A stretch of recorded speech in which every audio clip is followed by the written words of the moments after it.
사랑하는 우리 캔코 선교의 지체 여러분, 따뜻한 봄이 찾아왔습니다. 벚꽃이 만개하기 시작하는데 저번 주도 얘기했지만 사무실에만 계시지 마시고요. 잠시 문현동 그 거리를 좀 거니시면서 벚꽃도 좀 보시고 좋은 공기도 좀 쐬시고 시간들을 여러분 아름답게 하나님 주신 자연들을 좀 누릴 수 있는 여유가 있으셨으면 좋겠습니다. 그런 과정 속에서 가장 아름다움을 주시는 하나님 말씀 속으로 우리 같이 붙잡고 들어갔으면 좋겠어요. 때로는 하나님 말씀이 벚꽃보다 더 좋습니다. 물론 전하는 저는 좀 부족하지만 여러분 말씀에 귀를 기울이시고 하나님의 그 아름다움을 이 아름다운 봄날 더 깊이 느껴보셨으면 좋겠어요. 오늘도 우리에게 하나님의 길을 가르쳐주는 베드로 전서의 말씀 함께 나누고 싶습니다. 오늘은 베드로 전서 1장 13절에서 21절 말씀, 베드로 전서 1장 13절에서 21절 말씀. 최근에 제가 유튜브 영상 그 밑에 본문 자체를 올려놓습니다. 이렇게 성경 찾기 조금 곤란하신 분은 유튜브 보시기 전에 잠시 일시정지하시고 밑에 그 본문 자체를 한번 눈으로 읽어보시고요. 함께 본문 속으로 들어갔으면 좋겠습니다. 먼저 본문 읽어보시죠. 다 읽어보셨습니까? 작년에 정말 재밌는 영화가 우리나라에 개봉이 되었는데 모가디슈라는 영화가 개봉했습니다. 명절에 우리나라 한번 이렇게 공중파에서 보여줬는지 모르겠는데 저는 이제 넷플릭스에서 영화를 좀 봤어요. 혹시나 넷플릭스 가입이 되어 있다면 지금 공짜로 볼 수가 있을 것입니다. 모가디슈 우리 역사의 한 장면을 너무 재밌게 그리고 긴장감 있게 다루었던 영화죠. 내용은 이렇습니다. 1991년도에 우리나라가 아직 유엔에 가입되지 않은 상황 속에서 가입하기 위해서 당시에 유엔 가입을 도와줄 수 있는 표를 가진 아프리카의 많은 나라에 우리의 대사들을 보내는 사건으로 시작되죠. 아시다시피 냉전 체계가 유지되고 있는 상황에서 소련을 위시한 나라들이 여전히 우리나라에 표를 주지 않는 상황이었는데 그 모든 이제 것들을 뛰어넘기 위해서 아프리카에 우리가 힘을 쓰고 있는 상황이었죠. 근데 91년도에 이제 표를 다 얻어서 유엔에 가입해야 되는 그 시점에 소말리아에 있는 그 대사의 내용인데 소말리아에서 내전이 일어나게 된 겁니다. 그러면서 이제 수도 모가디슈에서 우리 대사관들이, 대사 직원들이 어떻게 이제 소말리아를 탈출하게 되는지 그 탈출의 내용을 담고 있어요. 역사적 사실이죠. 그러면서 굉장히 긴박감도 있고 영화도 잘 만들었고요. 또 멋진 배우들이 등장해서 우리로 눈도 즐겁게 해주는 그런 내용이기도 합니다.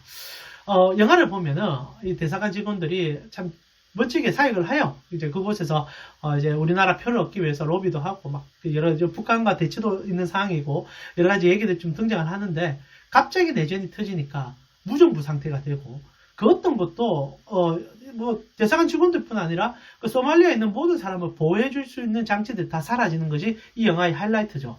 위급해진 겁니다. 아무도 자신들을 돌아봐주지 않는 거죠. 근데 대사관 직원들이 그 어려운 환경 속에서도 그것을 극복해낼 뿐 아니라 계속 힘을 내어서 전진하는데 그 주된 이유가 그들에겐 돌아갈 땅이 있기 때문이죠. 참 안타깝긴 하지만 내전이 일어나 버리니까 소말리아에 있는 무정부 상태로서 자국의 백성들에게 소망이 하나도 없는 거예요. 서로에게 총불을 대고 죽이는 것이 전부지만 같은 나라에 있더라도 돌아갈 곳이 있었던 이 우리나라 대사관 직원들은 여전히 꿈을 꾸는 거죠. 이 위급한 상황을 이겨내고 서로 마음을 모두어서 극복해내자, 이겨내자, 나아가자 라고 소리치면서 결국 프랑스 대사관의 도움으로 본국으로 돌아올 수 있게 되는, 우리나라로 돌아오게 되는 내용입니다. 누구나 힘든 순간을 맞이할 수 있고 고난의 순간을 맞이할 수 있죠. 그러나 그 어떤 어려움이 찾아올지라도 우리가 어디로 가는지 그리고 우리가 어떻게 될 것인지 그리고 우리가 마지막에 어떤 모습을 이룰 건지를 안다면 이 어려움도 이겨낼 수 있는 우리는 이것을 이제 고향이라고 부르기도 하고요. 성경적 표현을 쓴다면 본향이라고도 부를 수 있는 것 같습니다. 돌아갈 곳이 있다는 것을 아는 자는 지금의 어려움을 힘써서 이길 원동력을 얻을 수 있다라는 사실이죠. 오늘 우리가 베드로 전서 속에 베드로 사도가 베드로서 전체를 관통하는 정말 중요한 한 가지의 핵심 주제, 이 나그네에 대해서 다루고 있음을 좀 볼 필요가 있다는 겁니다. 여러분 저희가 계속 베드로 전서를 3주째 보고 있는데요. 당시에 베드로 사도가 이 소아시아 지역에 서신을 보낼 때는 믿음의 자녀들에게 있어서는 가장 인생에 견딜 수 없는 고난과 고통이 겹겹이 덮쳐졌던 시대임을 얘기해 드렸습니다. 당시에 황제였던 네로가 로마에서 일어난 화재의 그 어려움을 시선 전환으로 돌리고 싶어 했었는데 방법이 없자 가장 제 연약했던 크리스찬들에게 그 죄를 묻고 그들이 잘못해서 이 불이 났고 그들이 실제로 불을 질렀다라는 유언비어를 퍼뜨리는 상황 속에서 그리스도인들은 이유 없는 고난 그리고 국가가 주도하는 고난 속에 빠지게 되었다는 거죠. 말할 수 없는 고통이 찾아왔을 것입니다. 쉽게 배도해도 되지 않겠느냐. 그러나 초대교회 성도들은 너무나 굳건하게 주님을 믿었고 그 어떤 핍박 속에서도 주님의 신뢰함을 포기하지 않았다는 멋진 신앙의 모습들을 보여주게 되죠. 그러나 여전히 현실적 고통을 이겨낼 방법이 없는 상황 속에서 그들에게 위로를 주고 싶은 베드로 사도가 이 베드로 전후서의 가장 중요한 핵심 주제이기도 한 단어를 그들에게 던져준다는 거죠. 그것이 여러분과 제가 읽었던 17절의 내용입니다. 외모로 보시지 않고 각 사람의 행위대로 심판하시는 이를 너희가 아버지라 부른즉 너희가 나그네로 있을 땐 두려움으로 지내라 라고 얘기합니다. 지금 너희의 삶이 나그네의 삶임을 잊지 말아라 라고 얘기하는 거죠. 물론 고통스럽습니다. 물론 네로 황제의 핍박이 다가왔기 때문에 고통스러운 것도 있겠지만 인생 자체가 고통이죠. 오죽하면 불교에서는 이 인생 자체를 고해라, 고통의 바다라고까지 얘기하겠습니까? 고난 없이 지나가는 인생은 없다는 거죠. 그러나 우리가 모가디슈 얘기를 처음으로 시작했지만 내전 상태에 떨어져 있어도 그곳에서 소망을 가질 수 있는 자들은 우리가 갈 곳이 있는 자들, 그리고 우리가 회복될 수 있는 의미를 부여한 자들, 그리고 또다시 우리를 지켜줄 자가 있다는 것을 아는 자들은 그 어떤 어려움 속에서도 소망과 희망을 가질 수 있다는 사실이죠. 베드로 사도가 시선을 전환시키는 겁니다. 네로 황제, 최고의 권력자가 너희를 핍박하느냐? 그도 결국 바람이 부는 어느 날 죽게 될 험한 인생이다. 너희를 지키시고 너희를 붙잡고 계시는 분은 죽음을 이기시고 부활하시고 다시 한번 영원한 나라를 위하여 너희보다 먼저 가신 우리 구주 예수 그리스도 아니냐. 그분께서 우리에게 약속하셨다. 나는 너희를 예비할 곳을 지금 준비하러 간다. 우리는 돌아갈 본향이 있다. 우리는 하나님 품으로 돌아갈 것이다. 성도여, 위험하고 힘든 시간을 보내고 있지만 너희의 삶이 여기서 끝나지 아니함을 기억하고 잠시 스쳐가는 인생의 끝자락 속에서 우리의 본향을 잊지 말아라. 이게 베드로 사도의 가장 큰 희망적 메시지였다는 겁니다. 현대의 많은 그리스도인들은 이런 표현들을 염세적이라 부르죠. 소망이 천국에 있으며 지금의 삶이 고통스러운데 무슨 의미가 있느냐? 말은 맞을 수 있습니다. 그러나 다시 한번 말씀드리지만 천국을 그리고 하나님 나라를 소망하는 자들에게는 오히려 지금의 삶마저도 행복한 삶이 될 수 있다는 거죠. 여러분, 고향이 있는 사람과 고향이 없는 사람들의 차이를 너무 잘 아시죠? 다시 한번 모가디슈의 얘기를 해드리지만 소말리아의 땅에 앉아 있었던 자들, 내전으로 나라 전체가 분란이 일으킨 자들은 무엇을 해도 소망을 찾을 수가 없는 거죠.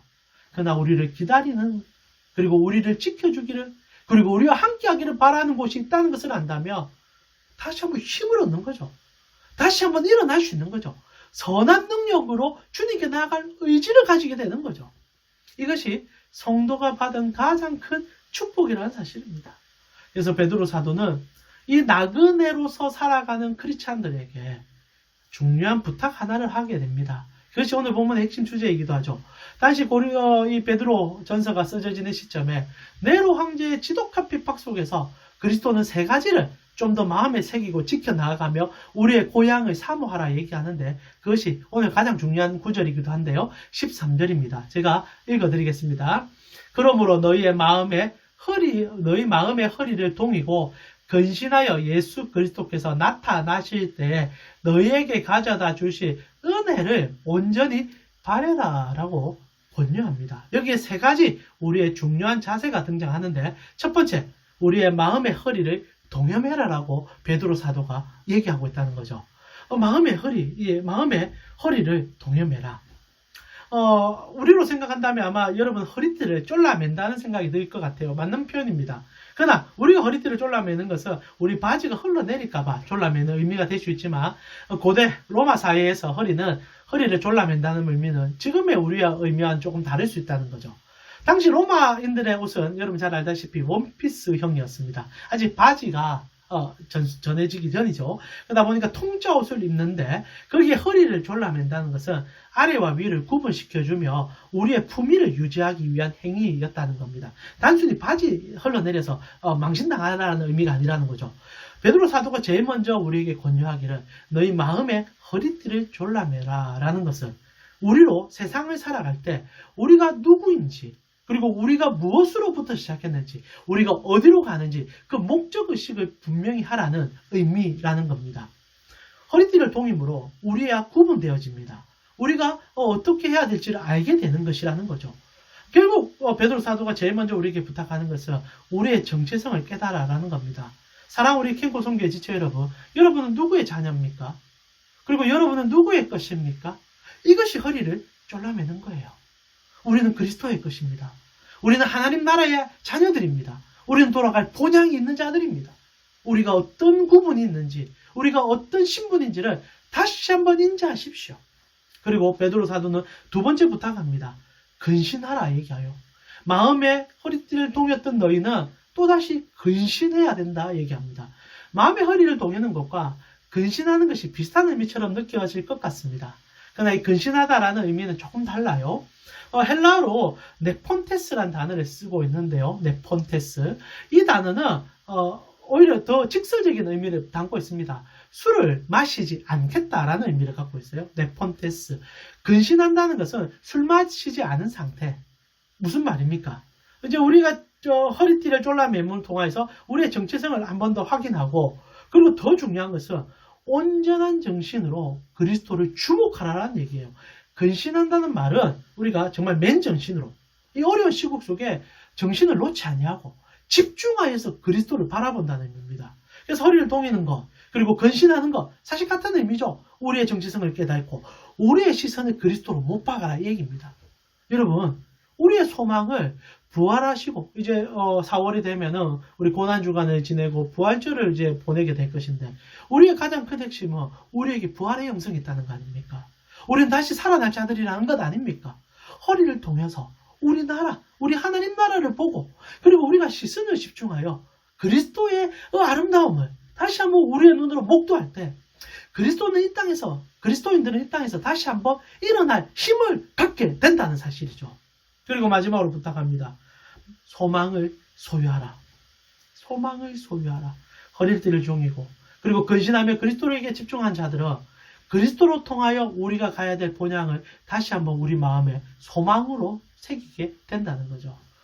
우리의 인생은 여기서 끝나지 않습니다. 우리는 하나님과 함께 영생을 보장받은 자들이요. 그분으로 먹고 마시며 그분의 나라에서 우리가 주님의 일을 감당하게 될 것입니다. 그 소망이 이 땅의 거친 풍파 속에서 오히려 우리를 이겨내게 해주는 힘이 되는 것을 잊지 말으셨으면 좋겠습니다. 사랑 우리 캔코 선교의 지체 여러분, 세 가지 마음을 다시 한번 기억해 봅시다. 여러분의 마음에 허리띠를 동여매십시오. 여러분이 누구로부터 어디로 그리고 무엇으로 왔는지를 다시 한번 동여매십시오. 허리띠를 동여맨다는 말은 저는 하나님 말씀으로 돌아간다는 의미와 같다고 생각합니다. 말씀에 집중하며 세상이 보여주지 아니하는 하나님 나라의 가치를 말씀 속에서 다시 한번 보시며 여러분의 마음의 끈을 긴장으로 이끌어 주십시오. 그리고 시선을 들고 우리가 누구로부터 시작됐는지를 주목하여 보십시오. 근신하십시오. 예수 그리스도를 바라봄으로 우리의 상태를 다시 한번 주님께 집중시키십시오. 그리고 주님을 보는 자들은 언제나 같은 것을 얻게 되어 있습니다. 소망을 소유하십시오. 하나님 나라가 나로부터, 하나님 나라가 하나님으로부터 우리에게 주어짐을 생각하고 그분을 향해서 나아가는 여러분이 되어지실 때 거친 세상 속에서 어려운 환경 속에서 우리는 절대 무너지지 아니할 뿐 아니라 오히려 세상을 그리고 세상이 보지 못하는 것을 보여주며 이끌어갈 수 있는 자가 될 것입니다. 코로나 시국, 소망이 사라진 시대, 그리고 근신한 자들이 보이지 않는 시대, 이 시대에 캠코에서 나그네의 삶을 잊지 아니하시고 주님께 집중함을 통하여 주님이 주시는 것을 세상 속에 보여줌으로 더불어 함께 그의 나라로 갈 수 있는 여러분 되어지기를 축원합니다. 힘내주시고요. 우리가 언제나 나그네임을 잊지 말아 주십시오. 다음 주에 말씀으로 또 찾아뵙도록 하겠습니다.